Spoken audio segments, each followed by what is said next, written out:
امام موسیٰ کاظم کے مخلص شیعوں سے ایک علی بن یقطین، جس نے امام موسیٰ کاظم سے کئی احادیث بھی نقل کی، جس کے بارے میں امام فرماتے تھے کہ میں جب بھی حج پہ جاتا ہوں، اے علی بن یقطین تمہیں اپنی دعاؤں میں یاد رکھوں۔ کہ یہ ماہر معاشیات تھا، ہارون رشید نے اسے اپنے دربار بلایا اور کہا کہ میں تمہیں وزیر اعظم بنانا چاہتا ہوں تاکہ تم میری حکومت میں میری مدد کر سکو۔ علی بن یقطین امام موسیٰ کاظم کے پاس آتا ہے اور کہتا ہے کہ مولا، آپ جانتے ہیں کہ ہماری زندگی کا ہر فیصلہ آپ نے کرنا ہے، مولا آپ حکم فرمائیں تو میں یہ عہدہ قبول کر لوں، اگر آپ کہتے ہیں تو میں یہ عہدہ قبول نہیں کرتا۔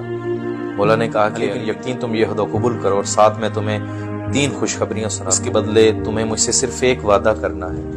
پہلی خوشخبری یہ ہے کہ تمہیں کبھی تلوار سے موت نہیں آئے گی، دوسری یہ کہ تم کبھی قید خانے میں قید نہیں رہو گے، تیسری یہ کہ فقر و تنگدستی والی زندگی تمہیں نہیں ملے گی۔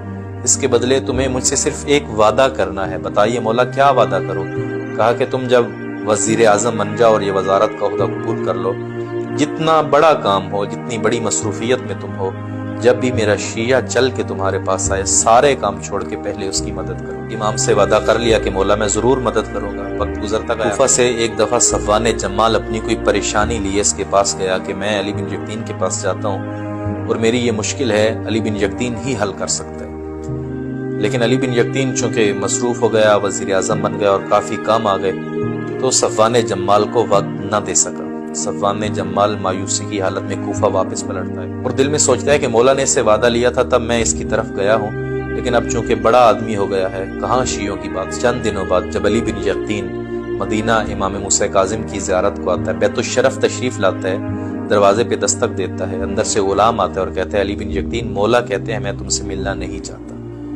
علی بن یقطین نے تعجب سے کہا کہ ابھی تو میں نے دستک دی ہے، تم آئے ہو، مجھے ابھی دیکھا ہے، امام کو جا کے بتاؤ تو صحیح کہ علی بن یقطین ملنے آئے۔ کہا کہ جب تم نے دروازے پہ دستک دی، مولا نے مجھے حکم دے کے کہا کہ علی بن یقطین کو کہنا اگر تمہارے پاس میرے شیعوں کے ملنے کا وقت نہیں ہے تو میرے پاس تم سے ملنے کا وقت بھی نہیں۔ تڑپ گیا جب یہ سنا کہ مولا مجھ سے ناراض ہے، سارے کام چھوڑا صفوان جمال کے پاس اور صفوان جمال کے پاس آ کے معافی مانگی۔ صفوان جمال نے کہا کہ تم میرے گھر چل کے آئے ہو، میری عزت کے لیے یہی کافی ہے، میں نے تمہیں معاف کیا ہے۔ کہا مجھے ایسے ہی معافی نہیں چاہیے۔ صفوان نے کہا پھر کیسے معاف کروں؟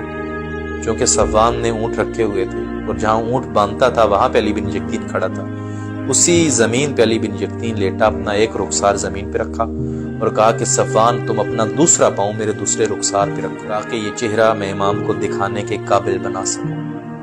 صفوان نے کہا یہ کام میرے لیے مشکل ہے، کہا تمہیں امام موسیٰ کاظم کی محبت کا واسطہ۔ صفوان نے اپنا پاؤں اس کے چہرے پہ رکھا، یہ کوفہ سے پھر مدینہ آیا، اب دروازے پہ دستک دی، پہلے غلام نے دروازہ کھولا تھا، اب خود امام نے دروازہ کھول دیا۔ علی بن یقطین کو امام کاظم نے گلے لگا، نے کہا تم نے میرے شیعہ کی اتنی مدد کی ہے، میں امام وقت تمہیں ایک اور خوشخبری سناتا ہوں، تمہاری جنت کا ضامن میں خود امام موسیٰ کاظم۔